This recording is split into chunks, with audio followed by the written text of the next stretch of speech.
But the complaint about this system is that the wiretap computer programs made by Converse have, in effect, a back door through which wiretaps themselves can be intercepted by unauthorized parties.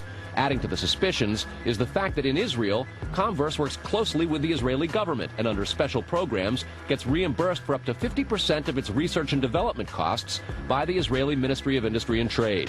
But investigators within the DEA, INS, and FBI have all told Fox News that to pursue or even suggest Israeli spying through Converse is considered career suicide. And sources say that while various FBI inquiries into Converse have been conducted over the years, they've been halted before the actual equipment has ever been thoroughly tested for leaks. More to the point, agents within the U.S. government have been told point blank that to even suggest Israeli spying or an Israel link to 9/11 is career suicide. It's been described as the third rail of American politics. If you touch it, you die. You never get to come back again. It's all over. It's the black pit where you can never go. But there is a bitter turf war internally at FBI. It is the FBI's office in Quantico, Virginia that has jurisdiction over awarding contracts and buying intercept equipment. And for years they've thrown much of the business to Converse. A handful of former U.S. law enforcement officials involved in awarding Converse government contracts over the years now work for the company.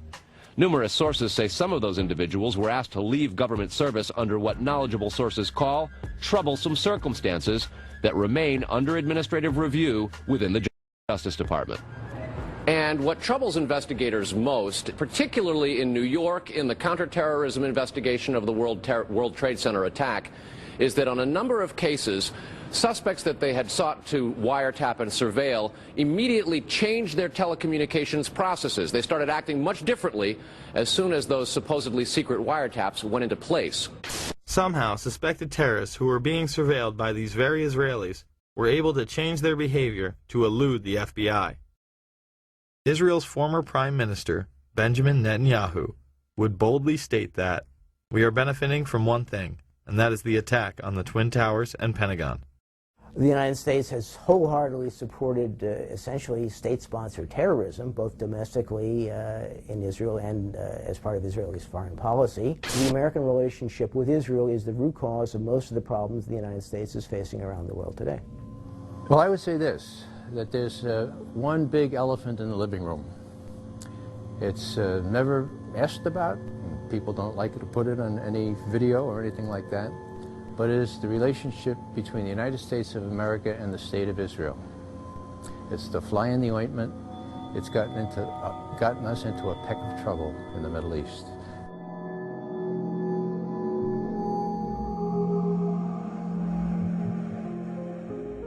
Confirmation of these allegations against Israel would finally come in January of '08, when the Times Online would tell FBI whistleblower Sibel Edmonds' story.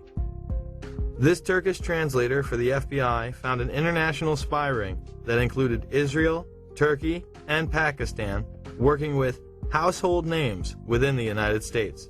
She was gagged and to this day has been unable to tell her entire account. Edmonds stated that one high-level official was aiding foreign operatives against U.S. interests by passing them highly classified information, not only from the State Department, but also from the Pentagon, in exchange for money, position, and political objectives. The article stated that the Turks and Israelis had planted moles in military and academic institutions which handled nuclear technology. The Pakistani operation was led by General Mahmoud Ahmed, then the ISI chief. Intelligence analysts say that the members of the ISI were close to Al-Qaeda before and after 9/11. Ahmed was accused of sanctioning a $100,000 wire payment to Mohammed Atta, one of the 9/11 hijackers, immediately before the attacks. Oddly enough, General Ahmed would be in Washington, D.C., meeting with George Tenet, the current director of the CIA, and others, in the weeks before the attacks. In fact, on the morning of 9/11 itself, he would be having breakfast with Senator Bob Graham and Porter Goss. These two men would co-chair the initial congressional investigation, and Goss would later become the head of the CIA. I was trying to make the point that Ahmed didn't hide the fact, when we met with him in Pakistan and when he was in Washington, that he was close to the Taliban that was his job to be close to the Taliban. Graham would go on PBS and have this to say.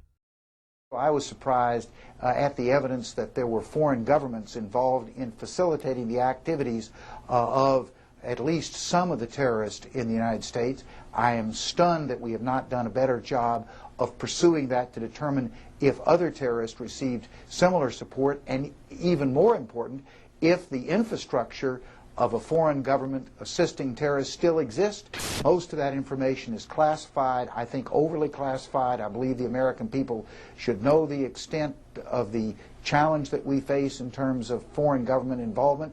In that report, 27 pages would be completely redacted. And do you think that will ever become public?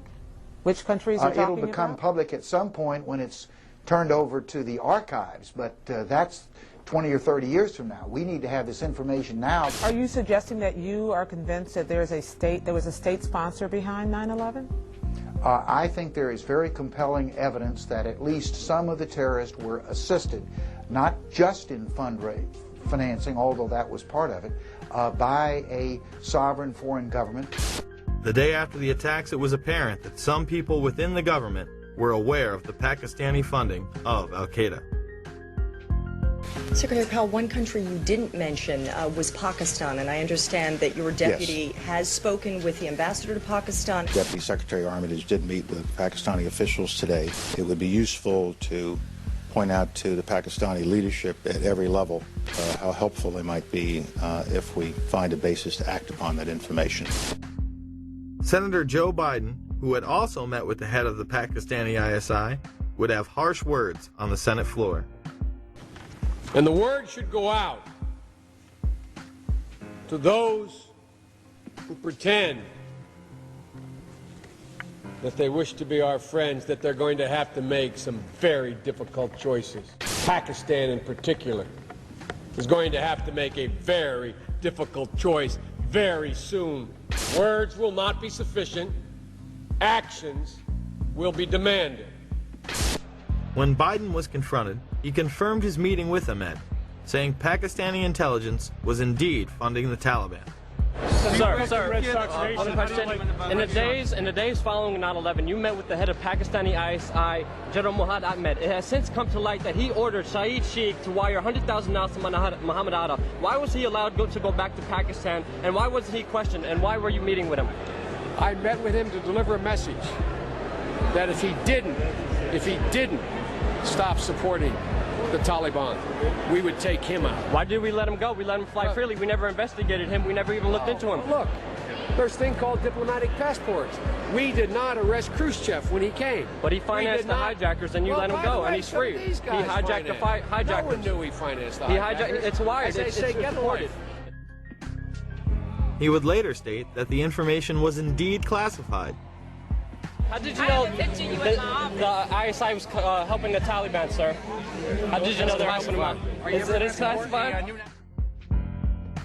Pakistan was set up as the silent funding arm of the hijackers. They were used as a launching base for the occupation of Afghanistan.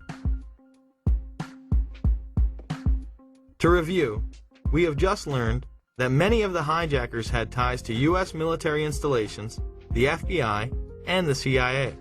That both Israel and Pakistan have classified roles in 9/11 to this day, and the man who co-chaired the initial investigation into 9/11 stated this information would be classified for at least 20 to 30 years. Virtually none of this information was in the 9/11 Commission report. Instead, you are expected to believe that Osama bin Laden carried out the attacks alone. Yet 2 wars and 7 years later, he's still on the loose. The bipartisan commission was full of insiders, who whitewashed the events of that day to the point it was comical.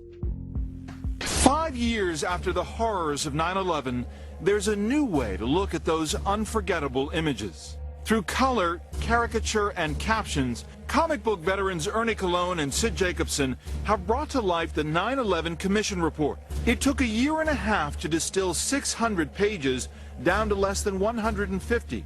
When you hear about the idea of the 9/11 Commission Report as essentially a comic book, your first reaction is, what are you, crazy? It's accurate. I mean, the graphic version is accurate. That's what happened. Thomas Keane was the co-chair of the commission with Lee Hamilton. They would write a book together called Without Precedent. In it, he would claim that NORAD and the Pentagon did not tell the truth, and that indictments were considered. If the report itself wasn't accurate, how could the comic book be? Thomas Keane is now traveling the country in order to instruct teachers on how to teach 9/11 to their young, impressionable minds. The 9/11 Commission was such a cover-up that Max Cleland, an appointed member, went off on Wolf Blitzer. A deal announced yesterday between the White House and the Commission investigating the September 11th attacks is proving to be rather controversial. Under the agreement, only certain members of the Commission will be allowed to review classified documents from the White House, and their notes will be subject to administration review. Today, some relatives of people who were killed in the attacks criticized the agreement, and our next guest, who's a member of the Commission, claimed the deal is disgusting.